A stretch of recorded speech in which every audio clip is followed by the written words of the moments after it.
नाजरीन।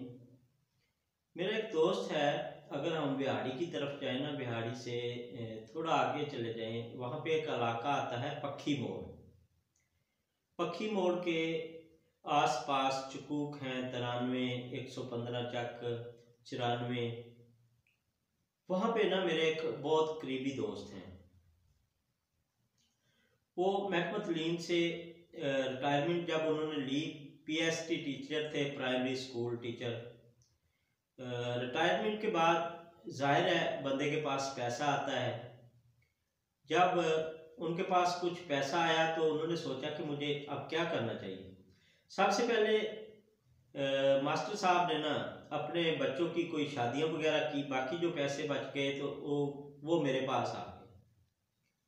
उन्होंने जी मेरे पास वैसे भी वो आते जाते रहते हैं, काफ़ी अरसा जो हो गया है उनके साथ मेरी दोस्ती को। तो कभी कभी तो वो हफ्ता हफ्ता मेरे पास रुक जाते हैं। बहुत नाइस पर्सन हैं, दिल के बहुत अच्छे हैं, अपने मन के मौजी हैं। तो मेरे पास आ गए। उन्होंने कहा आज़म यार, मुल्क की हालात इस वक्त कोई ठीक नहीं है और मुझे लग रहा है कि मैं इस वक्त मुल्क का वजीर आज़म ना बन जाऊं। मैंने भी उनकी बात जो थी सुनी ना सुनी कर दी और खामोश रहा। कुछ दिन के बाद बलदियाती इलेक्शन का बोलबाला हुआ और मास्टर साहब ने ना चेयरमैन के लिए अपने कागजात जो थे नामजदगी उनको जमा करवा दिया। नॉमिनेशन पेपर जब जमा करवाए तो उनको इंतखाबी निशान अलाट हुआ बोतल। मास्टर साहब ने सबसे पहला काम ये किया कि उनके इर्द गिर्द जितने स्क्रैप के शॉप्स थी, जो हम डेली बेसिस पे कोल्ड ड्रिंक्स या जूस वगैरह की बोतल जो हमारे घरों में इस्तेमाल होती है ना, वो खाली बोतलें जितनी वो कर सके उन्होंने अपने इर्द गिर्द से कबाड़ वालों से वो सारी इकट्ठी की, उनको वाश करवाया। वाश करवाने के बाद नमक मंगवाया, 3-4 बैग नमक के मंगवा के उन तमाम की तमाम बोतलों में फिल किया। फिल करने के बाद ना मास्टर साहब ने उन पे ढक्कन लगा के घर घर जाके अपने इलेक्शन की कैंपेन शुरू कर दी।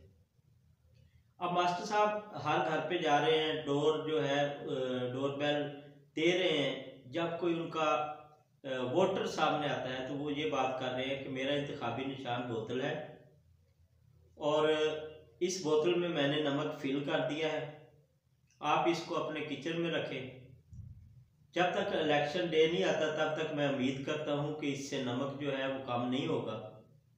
एक तो आपको मेरा निशान जो है, आपके अहले खाना को, आपके बच्चों को मेरे निशान से काफ़ी वाकफियत हो जाएगी, उन्स हो जाएगा, प्यार हो जाएगा। और दूसरी बात यह है कि मैंने इसमें नमक डाला है कि आप मेरे साथ नमक हरामी नहीं करेंगे।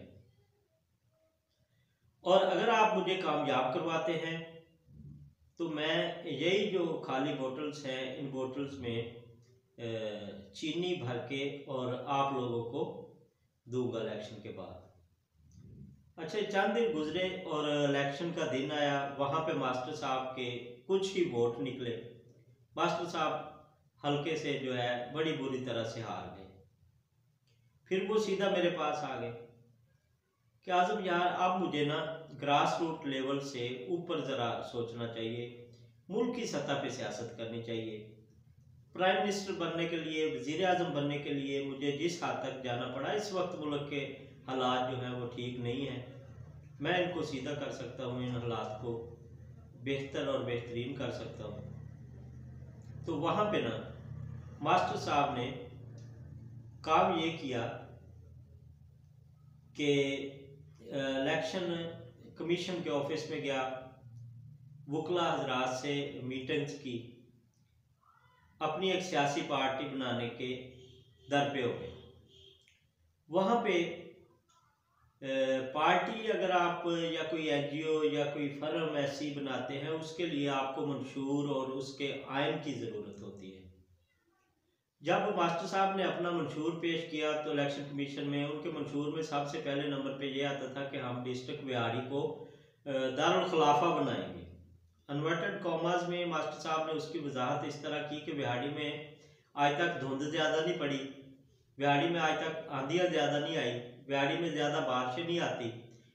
बिहाड़ी जो है तमाम कुदरती आफात से, जब से पाकिस्तान बना है तब से लेकर अब तक बिहाड़ी में कोई जल्जले की वजह से या कोई फ्लड की वजह से, इन तमाम कुदरती आफात की वजह से कोई जानी माली नुकसान नहीं हुआ।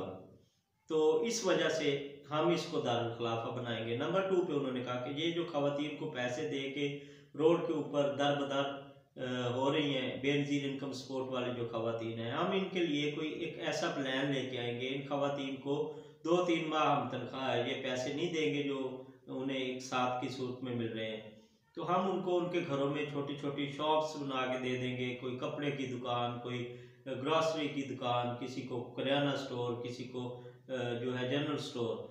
तो वो एक तो अपने घर का निज़ाम चलाएंगे, अपने घर के सौदे सलफ उसी से निकालेंगे, दूसरा निज़ाम, और तीसरा ये भीख मांगने वाला जो सिस्टम है ये ख़त्म हो जाए। मैं किसानों के लिए छोटी छोटी होम इंडस्ट्रियाँ बनवा दूंगा। जब मैंने उनसे पूछा ना कि किसानों के लिए आपकी पार्टी क्या करे, तो छोटी छोटी होम इंडस्ट्रियाँ बना दूंगा जिसमें किसान जो है अपनी स्प्रे और अपनी खाद जो है वो खुद तैयार कर सकेगा। किसानों को हम आला क्वालिटी के जो दरख्त हैं उनकी सीड और उन दरख्तों के जो पौधे हैं वो हम प्रोवाइड करेंगे, ताकि किसान जो है दरख्त लगाए और उसका वक्त जो है वो जाग जाए। ऐसे मास्टर साहब ने ना अपना सारे का सारा प्लान बनाया हुआ था। तो मेरे पास आते हैं, मैं उनसे ना काफ़ी इंस्पायर भी हूँ कि मास्टर साहब करते क्या है, मुझे तो इनकी कोई समझ नहीं आती। मेरे बहुत अच्छे दोस्त हैं, मैं नाम नहीं लूँगा, और बाकी अगर उस इलाके से मेरे चैनल पे कोई मेरा व्यूवर है, मेरा दोस्त है, तो वो बाखूबी इस बात से ही जान गया होगा कि वो मास्टर साहब से वाकिफ होंगे। चंद दिन पहले जब मास्टर साहब मेरे पास आए तो उन्होंने कहा कि आज़म भाई अल्हम्दुलिल्लाह इस वक्त जमात मेरी काम कर रही है और तकरीबन पूरे पाकिस्तान से ये हिस्सा लेगी इलेक्शन में, और आपने एमपीए या एमएनए के लिए कोई बात करनी है तो आप मेरे साथ बात करें, आप मेरी पार्टी को ज्वाइन करें। तो अब मैंने ऑफिस भी बिहाड़ी में बनाया है, बाकायदा तौर पे मैंने एक सेक्रेटरी रख लिया है, और आपने उस सेक्रेटरी से बात करेंगे तो उसके बाद आपकी बात मुझसे होगी। मैंने बैठे बैठे ना कुछ दिन बाद फ़ोन कॉल मिला ली कि मास्टर साहब से चले गपशप तो करें। जब मैंने फ़ोन कॉल मिलाई तो वहाँ से वाकई खातून ने जो था फ़ोन पिक किया मेरा।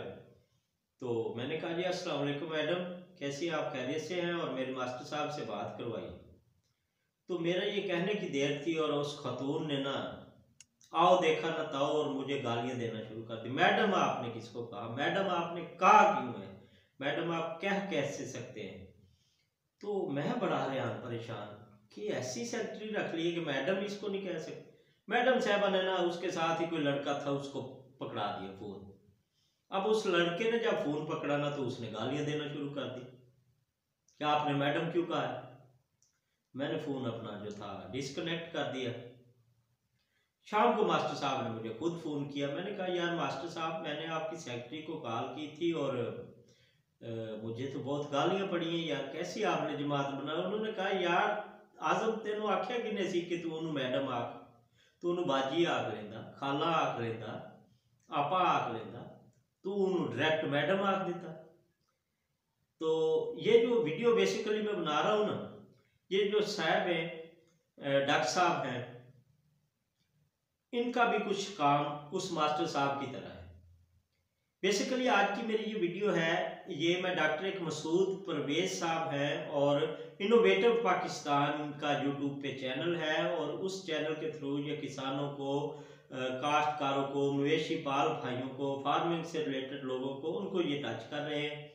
और काफ़ी दोस्तों ने मुझे इनके चैनल का लिंक भेजा कि आज़म भाई आप इसको देखें ज़रा, हम इनके साथ काम करना चाहते हैं, हम इनकी वीडियोस देख के ना कुछ कंफ्यूज हैं, तो आप इस टॉपिक पे डॉक्टर साहब से कोई बातचीत करके ना हमारे लिए कोई आसानी पैदा करें।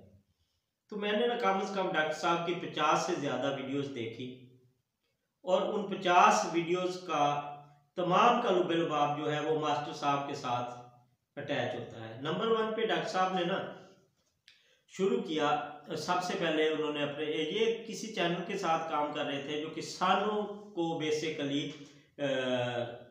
दिखाता था या काश्तकारी से रिलेटेड या फार्मिंग से रिलेटेड वो काम कर रहा था, उनके साथ काम कर रहे थे। फिर इन्होंने सोचा कि हमें एक अलहदा खुद से अपना एक चैनल क्रिएट कर लेना चाहिए और चैनल पे काम करना चाहिए, हमारी ऑडियंस आ जाएगी और फिर हमें अपना निज़ाम चलाना चाहिए। डॉक्टर साहब जो है बेसिकली एक वेटरनरी डॉक्टर है, जिसे आम देहात में हम आम अल्फाज में डंगर डॉक्टर कहते हैं। डॉक्टर साहब के पास किसी किस्म का कोई रिसर्चर, कोई साइंटिस्ट या कोई डॉक्टर साहब की बहुत बड़ी सिस्टम या कोई बहुत बड़ी फर्म, इस तरह की डॉक्टर साहब के पास कोई कहानी नहीं है, कोई फर्म नहीं है। मैं इनकी सीधा सीधा वीडियोस आपको बताता चलो। डॉक्टर साहब ने ना शुरू में इनकी वीडियोस में मैंने देखा कि सबसे पहले इन्होंने बायोफ्लाक पे काम करना स्टार्ट किया। जब इनकी मैं वीडियोस पे गया 2-3 बायोफ्लाक से रिलेटेड मैंने वीडियोस देखी, वो उस काम को मैं इतना ज़्यादा जानता नहीं हूँ, लेकिन इतना मैं ज़्यादा कमला भी नहीं हूँ। तो असल में मसला ये है कि बायोफ्लाक जो हमारे किसान भाई, हमारे काश्तकार भाई, हमारे फिश फार्मिंग से रिलेटेड भाई, पहले जो हमारे पक्के वाट के रकबे हैं ना, कलराठी ज़मीन है जिसे कहते हैं, वहाँ पे फिश फार्मिंग बनाते थे। कोई ट्यूबवेल लगवा लिया 3 से 4 फुट गहरी, वो खुदाई करके उसके 4 चफेरे जो था वो बंद बना देते थे और पानी एक टोए से, एक हौज से दूसरे में, दूसरे से तीसरे में, ऐसे सिस्टम में चलता रहता था कि पानी की लहरें जो है, एक तो उसके ऊपर जो छाल आ जाती है वो ना आए, दूसरा ऑक्सीजन का सिस्टम बना रहे। तो ऐसा सिस्टम उन फार्मों को मतलब के क्लोज करके, शार्ट करके उनको बायोफ्लाक का नाम दे दिया गया कि ये एक हौज की शक्ल का, इसके साथ 12 वोल्ट की कुछ मोटरें हैं जो उसमें पानी में बबल्स पैदा करेंगी और वो ऑक्सीजन बनेगा और उसमें जो श्रम्प है या फिश है वो डाली जाएगी, उसके साथ साथ उसको फीड दी जाएगी, पानी जो है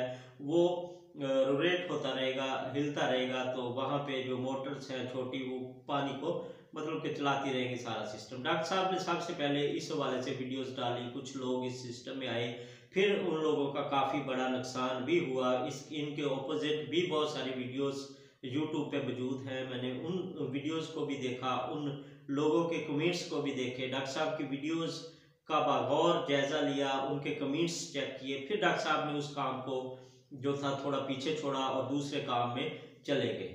दूसरे काम में जब गए तो उन्होंने ना, ये जो आम हमारे देहातों में तमाम किसान भाई इस सिस्टम को जानते हैं कि जो हमारे गडोए होते हैं, मिट्टी की गोदने वाले, आपको फ्री में वो मजदूर मिल जाते हैं, ज़मीन को नरम करने वाले। ये हमारा जो पाकिस्तान का गडोया है ना, वो मिट्टी खाता है। और डॉक्टर साहब ने रेड वैगलर, या आपने नाम सुना होगा, कि जो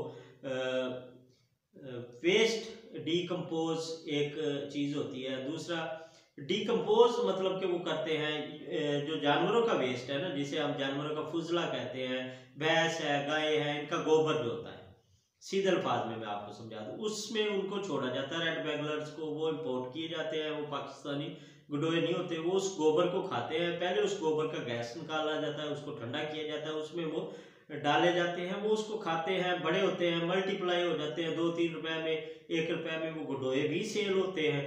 और उसके साथ साथ जो उनका जो वेस्ट है, जब वो खा के उस सारे सिस्टम को निकालते हैं तो बहुत अच्छी खाद बन जाती है।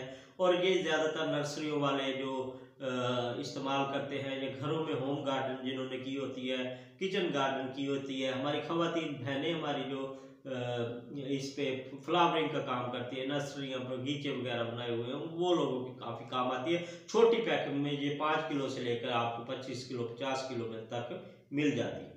इस वाले से जब मैंने देखा, डॉक्टर साहब ने वो काम चंद दिन के बाद किया, उस काम को छोड़ दिया। फिर डॉक्टर साहब ने विंड पावर प्रोजेक्ट बिजली फ्री में बनाया।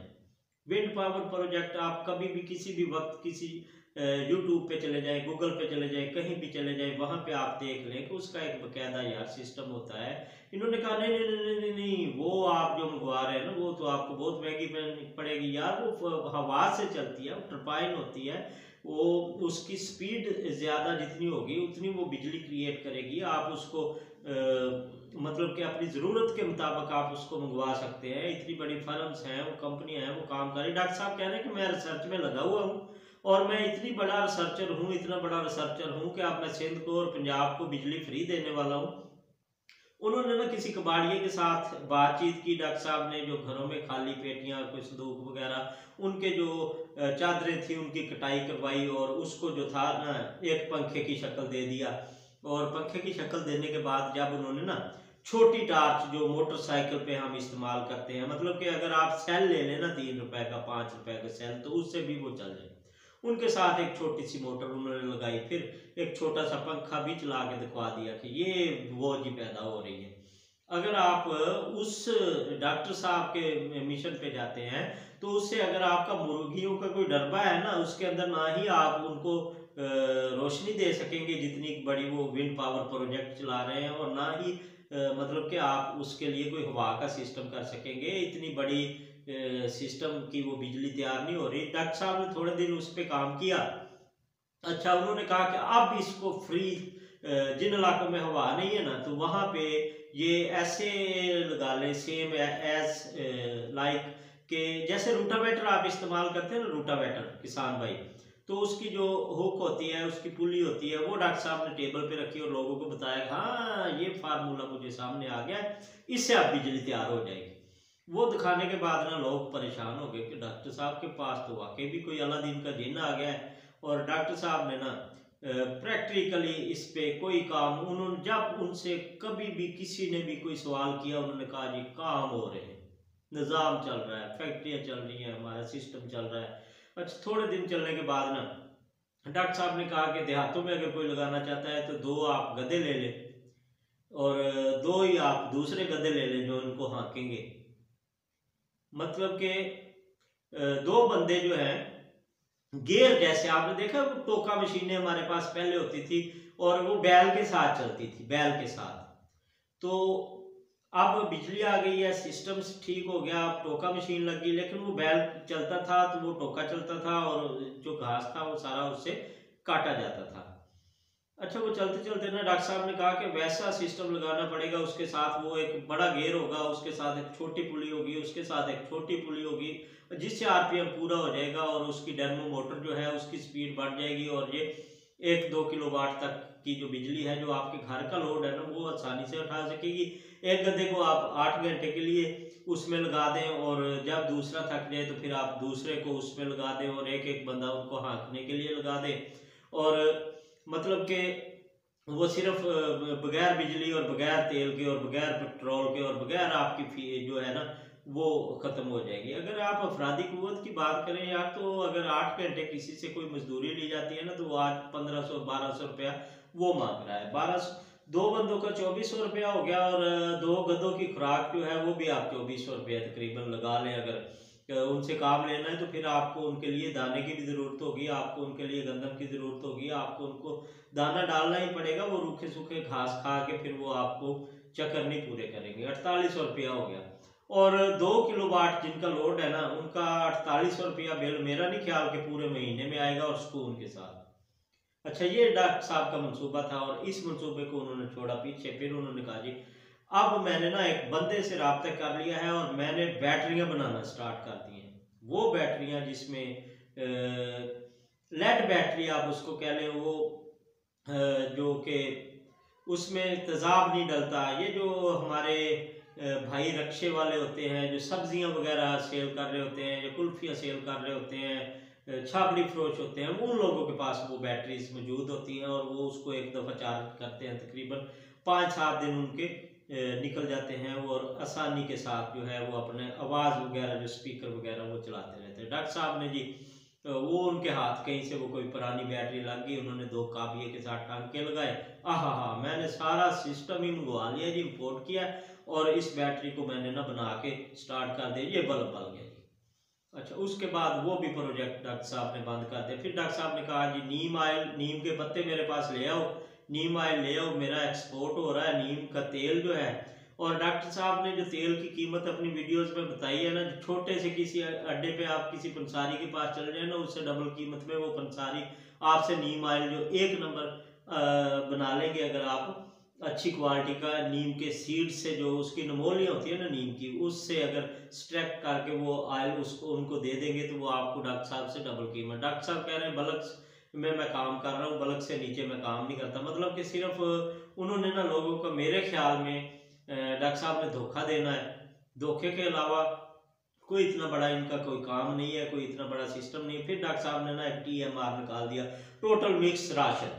टोटल मिक्स राशन हमारे जो जानवर हैं, कुर्बानी के बछड़े हैं, बकरे हैं, उनके लिए उन्होंने स्टार्ट किया कि ये उनको देंगे तो उनकी गोश्त जो है वो फरबा हो जाएगा टोटल मिक्स राशन से। ये अगर आपके पास घास नहीं है, चारा नहीं है, सब्ज तूड़ी नहीं है, कोई चीज़ भी नहीं है, तो उससे आपको चलेंगे। मुझे यार ये बताएं, मेरे पास खुद बछड़े हैं, मैंने खुद सिस्टम बनाया हुआ है, मुझे ये बताएं कि एक तो डॉक्टर साहब अगर आप अपनी निगरानी में उनको वो फीड डाल के ना निगरानी में, और उसके बाद उनको एक हफ्ता जिंदा रख के देख लें अगर आप दूसरी कोई चीज़ उनके साथ मिक्स नहीं कर रहे। और दूसरा मुझे पता है अगर दूध वाला कोई जानवर है जो वो कितनी क्वांटिटी में उनको देना चाहिए, कैसे वो चलाना चाहिए, उसकी जिस्मानी हिसाब से होता है। अगर आपके TMR की कीमत आपने बताई कि ये है, मैंने उसके ऊपर कोई प्रिंट नहीं लगाया, मैंने बैग प्रिंट नहीं किया, पूरे पाकिस्तान से हमें डिस्ट्रीब्यूटर चाहिए। जब किसी बैग के ऊपर कोई एनालिसिस नहीं होंगे, उसमें लिखा नहीं होगा कि ज़ाय तरकीबी क्या है, इस चीज़ इसमें फार्मूला क्या है, फार्मूलेशन क्या है, ये किस चीज़ से बना है, क्या जाने, अल्लाह जाने आपको कि 800 रुपये मन मक्की चल रही है और मक्की में आप जो है दरड़ मरड़ करके 2-4 मील्स जो हैं लैदा खले वगैरह उनको दरड़ मरड़ करके किसानों को वो आप 80 रुपये 85 रुपये 100 रुपये किलो दे दें और वो आपको पड़ रहा हो सिर्फ 20 रुपये किलो।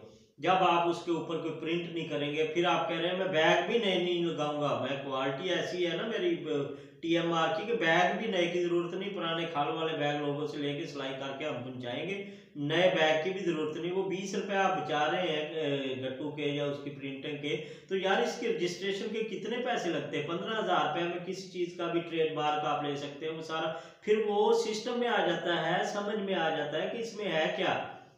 किसान को क्या पता कि इसमें क्या है? उससे बेहतर नहीं है कि किसान अपने घरों में, अपने हर इलाके में हर जगह पे आटा चक्की मौजूद है, ये 2-4 चीज़ें जो है उनको मिक्स करके इस मिक्स राशन में, तो वो उस चक्की से दलिया करवा के अपने जानवरों को डालो। उसका दिमाग खराब है कि वो 20 रुपये किलो वाली चीज़ जो है 85 रुपये में लेगा। फिर आपने मुर्गी की खुराक शुरू कर दी कि फिर हम फीड दे रहे हैं, तो फीड जो है उस पर भी कोई वो नहीं है। तो पूरी दुनिया में फीड चल रही है, पोल्ट्री की फीड हर इलाके में बन रही है, जगह जगह पे मुख्तलिफ नामों से बन रही है। उसमें 1% भी चांस नहीं है कि ऊपर नीचे उसके जो इंग्रेडिएंट्स हैं, प्रोटीन की जितनी ज़रूरत होती है, कोई मील के लिए अपना अंडे के लिए होती है, लेयर मुर्गी के लिए होती है, कोई ब्रॉयलर के लिए होती है, कोई मीट पर्पज़ के लिए होती है। तो अगर आपसे कोई फार्मूला लेना चाहता है तो वो आप कहते हैं वाह वाह वाह वाह, ऐसे फार्मूले मिल जाते हैं जी, पूरी ज़िंदगी मैंने लगाई है साइंसदानी में। ऐसे नहीं, सबसे पहले आप 2,000 रुपया सेंड करो। अगर आपको कोई कॉल करता है तो सबसे पहले 5,000 सेंड करो।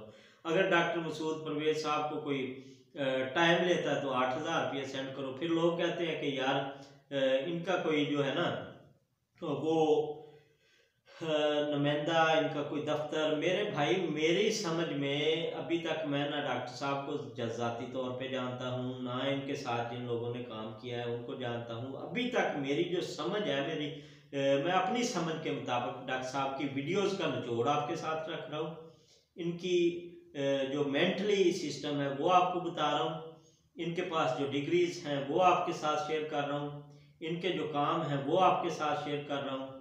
इस वक्त डॉक्टर साहब कभी लाहौर होते हैं, कभी मुल्तान होते हैं, कभी खानेवाल होते हैं, कभी कराची होते हैं। वहाँ पे ना हर बंदे का कहीं ना कोई रिश्तेदार, कोई अजीज, कोई दोस्त। अगर मैं बात करूँ ना अपनी, तो पूरे पंजाब, पूरे पाकिस्तान में कहीं ना कहीं किसी न किसी ज़िले, एक ज़िले की बात करूँ ना, वहाँ पे तकरीबन मेरे पास 50 दोस्त मौजूद होंगे हर ज़िले में, जिधर मैं जाके अपना कोई भी प्लानिंग कर सकता हूँ, भाई ये हो गया वो हो गया। डॉक्टर साहब वहाँ पे ना 8-10 लोग ज़्यादा से ज़्यादा इनको ज़रूरत होती है उनको समझाने के लिए, क्योंकि वो 5-6 हज़ार रुपया, कुछ लोगों के पास पैसा होता है और उनको समझ नहीं होती इस सिस्टम की, तो वो 5-6 हज़ार रुपया बर्बाद करते हैं। वो तकरीबन डॉक्टर साहब के पास 60-70 हज़ार लाख रुपया हो जाता है। फिर वो 2 दिन वहाँ पे रहते हैं, 2 दिनों के बाद उसको खाते पीते हैं, फिर वो आगे दूसरे ज़िले में चले जाते हैं। ऐसे ही इन्होंने अपनी लाइफ का सर्कल चलाया हुआ है। अब वो कह रहे हैं कि मैंने ना कुछ लड़कों को शागिर्द रखा था, तो लड़के जो थे वो नमक हराम हो गए थे, अब मैंने ना अपनी शागिर्दनियाँ रख ली हैं और शागिर्दनियाँ उस पर काम करेंगी। और लड़के जो है वो नमक हरामी करते हैं, ख़वातीन नमक हरामी नहीं करती। लड़के अगर असल में आपको एक्सपोज करते हैं, लड़के असल में आप जैसे लोगों के साथ रहना नहीं चाहते, जिनको पता है कि इनको पता आने का भी नहीं है और ये काम जो है मतलब कि जैसे वो बात की जाती है ना, तो दुकान पकौड़ों की और बातें करोड़ों की, वही बातें हैं। डॉक्टर साहब के पास ना कोई टेक्निकल इंस्टीट्यूट है, डॉक्टर साहब के पास ना कोई अपना ज़ाती वर्कशॉप है जिधर ये मशीनरीज तैयार कर रहे हैं। डॉक्टर साहब एग इनक्यूबेटर्स भी दे रहे हैं, डॉक्टर साहब सोलर ड्रायर भी दे रहे हैं। डॉक्टर साहब की मैंने 50 से ज़्यादा वीडियोस देखी हैं, मुझे नहीं एक भी इनका कारोबार जो सामने आया कि डॉक्टर साहब इस हवाले से काम भी कर रहे हैं। डॉक्टर साहब कुत्ते भी पाल रहे हैं, डॉक्टर साहब भाईवाली पे बकरियां भी रख रहे हैं, भाईवाली पे डॉग फार्मिंग भी कर रहे हैं, रैबिट फार्मिंग का डॉक्टर साहब ने एक तजर्बा दिया कि हम खरगोश फार्मिंग करेंगे। खरगोश फार्म से जब खरगोश ज़्यादा हो जाएगा, वो एक तो तैयार खेती होते हैं और दूसरा जो है उन खरगोश की मोटेलिटी कम होती है, तीसरा बच्चे खरगोशनियाँ जो हैं वो ज़्यादा देती हैं और हम उनको ज़िबा करके उनको स्लाटर करके उनका मीट जो है उन कुत्तों को डालेंगे और उन कुत्तों से जो बच्चे होंगे उन बच्चों को हम सेल करेंगे, आधे हम उनको देंगे जिनके वो कुत्ते और कुत्तियाँ होंगी और बाकी आधे हम अपने पास रखें। ऐसे तो डॉक्टर साहब के मंसूबे हैं, मुझे तो इस भाई साहब की कोई समझ नहीं आई। बाकी आप लोग जो इनका चैनल देखते हैं या इनके साथ जुड़े हुए हैं, मुझे ज़रूर इन साहब के बारे में कुछ मालूमात फराहम कीजिएगा। और इनके साथ काम करने से बेहतर है कि आप गूगल का सहारा ले लें, वो मेरे हिसाब में बेस्ट रहेगा। डॉक्टर साहब आपको कहीं भी अगर यार आप 10,000 रुपये खर्च करके ना 10,000 रुपये खर्च करके डॉक्टर साहब को उसकी फीस देते हैं ट्रेनिंग की, डॉक्टर साहब आपकी कॉल नहीं सुनते। यार मैं 4 साल से आपके साथ अटैच हूँ, कभी कोई दोस्त ऐसा नहीं होगा कि जो शिकवा करे कि आजम भाई आपने हमें अपना नंबर नहीं दिया, अपना व्हाट्सएप नंबर नहीं दिया, आपने हमें हमारे सवाल का जवाब नहीं दिया, आपने हमसे कोई फीस मांगी है, आपने कभी हमसे 100 रुपये का लोड भी मांगा है। ऐसे कभी मुझे आप कोई दोस्त क्लेम कर दे फिर मुझे बताए। यार जो पाकिस्तान के लिए काम करता है, जो अपने मुल्क के लिए काम करता है, इनकी हर वीडियो में यही होता है कि अकल नू हथ मारो मुल्क नू संवारो, अकल नू हथ मारो मुल्क को ऐसे संवारा जाता है कि सादा लोग और वो लोग जो काम करना चाहते हैं उनसे 50, 40, 60 हज़ार 2 लाख रुपए उनसे बटोर के और फिर उनको धोखाधड़ी और फिल्मी बाजियाँ और ड्रामेबाजियाँ और ऐसे सिस्टम चलाए जाएं, इससे कतन ऐसा सिस्टम करना ही नहीं चाहिए।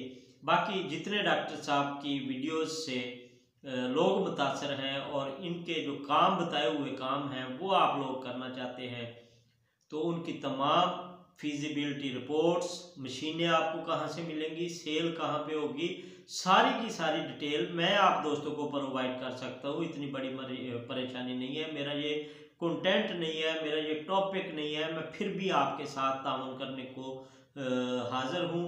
शाहिद हुसैन जोया, आपने एक नाम सुना होगा, शाहिद हुसैन जोया बिजनेस पॉइंट के नाम से उनका यूट्यूब चैनल है। डिस्ट्रिक्ट खानेवाल के वो रहायशी हैं, 179 चक है उनका, वहाँ पे उन्होंने एक बहुत बड़ी फर्म बना दी है बिजनेस पॉइंट के नाम पे। पूरे पाकिस्तान के हर ज़िले में उनकी कंपनी बाकायदा तौर पे रजिस्टर्ड कंपनी है, लिमिटेड कंपनी है और वो काम कर रही है, आपको मशीनरी दे रहे हैं, पैकिंग से लेके फर्स्ट से लेके जब आप किसी भी अपनी चीज़ की मतलब के वो करवाना चाहें रजिस्ट्रेशन, उसका ट्रेडमार्क नंबर लेना चाहें, फैक्ट्री बनाने के लिए कौन सी चीज़ें दरकार हैं, कौन सी असनाद दरकार हैं, कैसे हम काम कर सकते हैं, तमाम की तमाम शायद भाई ने लाखों लोगों को काम पे लगाया हुआ है। जितनी डॉक्टर साहब एक मशीन की या एक सिस्टम की वो आपको कीमतें बताते हैं, इतनी में 5 मशीनें उससे रिलेटेड आपको मिल सकती हैं। मैंने इनकी वीडियोस से ही देखा है, बाकी मेरा डॉक्टर साहब के साथ अभी तक कोई राब्ता नहीं है, ना ही मैं डॉक्टर साहब को ज़ाती तौर पे जानता हूँ, लेकिन मुझे कुछ दोस्तों ने मैसेजेस किए थे, इनकी वीडियोस के लिंक दिए थे। मेरे जो चैनल है ना, मेरे चैनल के ऊपर काफ़ी मेरी ऑडियंस जो है वो डॉक्टर साहब के चैनल को देखती है, इस वजह से मुझे मजबूरन जो है इस वीडियो को बनाना पड़ा कि मुझे बताना ज़रूरी हो गया था कि मैं बताऊं इस बंदे